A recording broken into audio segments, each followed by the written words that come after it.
In a closed-door meeting, the President of the United States asked a foreign leader a question that exposed a terrifying weakness at the heart of American power. He turned to the President of South Korea and asked, "Could your shipyards quickly build 10 naval ships for us?" On the surface, it sounds like another bizarre Trump headline, but it's not. It's a crack in the facade, revealing a crisis so deep it threatens America's role as a global superpower. Let's set the scene. It's 2019. Former South Korean President Moon Jae-in is meeting with Donald Trump. We only know about this conversation because Moon wrote about it in his memoir years later. He describes being stunned when Trump, frustrated with the state of the American military, essentially tried to outsource the construction of the U.S. Navy. The media reported it as a weird, off-the-cuff remark, another example of Trump's unconventional say-anything style of diplomacy. And it's easy to dismiss it as that. The U.S. has the most powerful Navy on the planet. Its military budget dwarfs the next 10 countries combined. Why on earth would it need another country to build its ships? That's the surface story. But like always, the headline is just a distraction. The real story, the one that matters, isn't about Trump's personality. It's about why he felt he had to ask that question in the first place. To understand, you have to look at this. This is an American shipyard. For a century, these were the industrial heart of a global empire, churning out the fleets that won world wars and controlled the seas. Today, they are in a state of quiet collapse.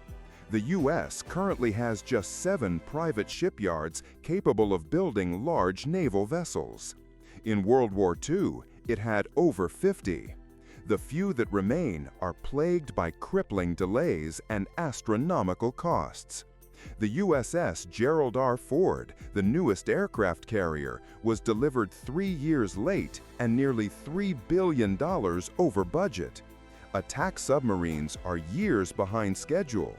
We're not just talking about being slow.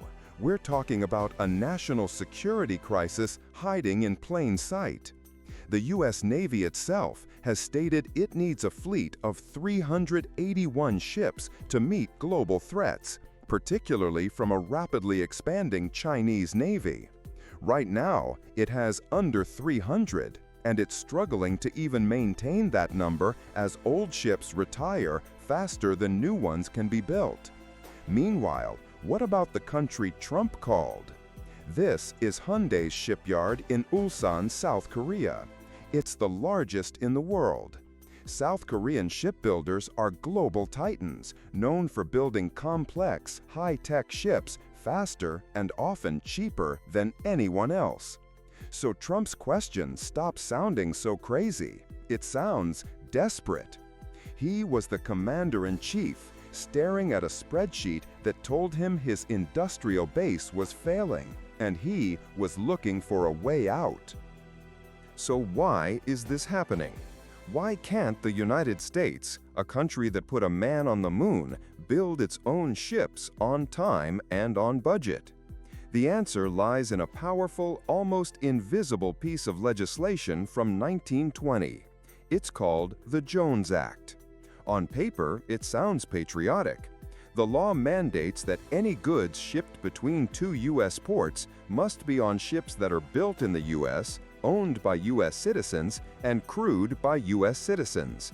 The goal was to protect the American shipbuilding industry and ensure a ready fleet in times of war. But a century later, it's done the exact opposite.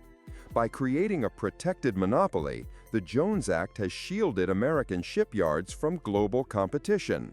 With no pressure to innovate or control costs, they've become inefficient and uncompetitive. It's the very definition of a hidden power structure, a law kept alive by powerful shipping and union lobbies that guarantees profits for a select few companies at the expense of the entire nation's security and economy.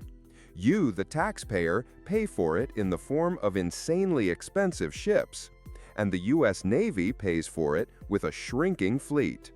Trump's question, illegal and diplomatically messy as it was, cut straight through the political noise and exposed the absurd reality. The most powerful nation on Earth has legislated itself into a corner where it can no longer affordably build its own tools of power. This isn't just a story about boats. It's about the shifting balance of global power. For the last 80 years, the world has run on a simple premise. The U.S. Navy guarantees the safety of the seas for global trade. That guarantee is fading. As the U.S. struggles to build ships, China is launching them at a breathtaking rate. By some counts, their naval fleet is already larger than the U.S. This single anecdote, this one question from Trump, is a symptom of that shift. It reveals that at the highest levels, the U.S. government is aware that its industrial might is no longer guaranteed. This has huge implications for you. It means the era of uncontested American dominance is ending. It means U.S. allies like South Korea and Japan are no longer just security consumers. They are industrial giants whose capabilities are now critical to Western security. It means the potential for conflict, particularly in places like the South China Sea, is rising, as the long-time global policeman finds itself unable to keep up with the beat. Trump's request wasn't a plan, it was a panic alarm, and it's a sound we will all be hearing a lot more in the years to come. So, a bizarre headline becomes a story about a hidden national crisis. A president's weird question reveals a century-old law that's crippling America's ability to project power. It shows how the systems built to make a country strong can, over time, become the very source of its weakness. This is the world we live in, where the real reasons for events are almost never in the official statement. We're here to decode them for you. If you want to understand the forces really shaping your world, make sure you subscribe and hit that bell. Our next investigation takes us to the cobalt mines of the Congo to find the hidden human cost of your smartphone. You won't want to miss it. The power behind the headline. The world decoded.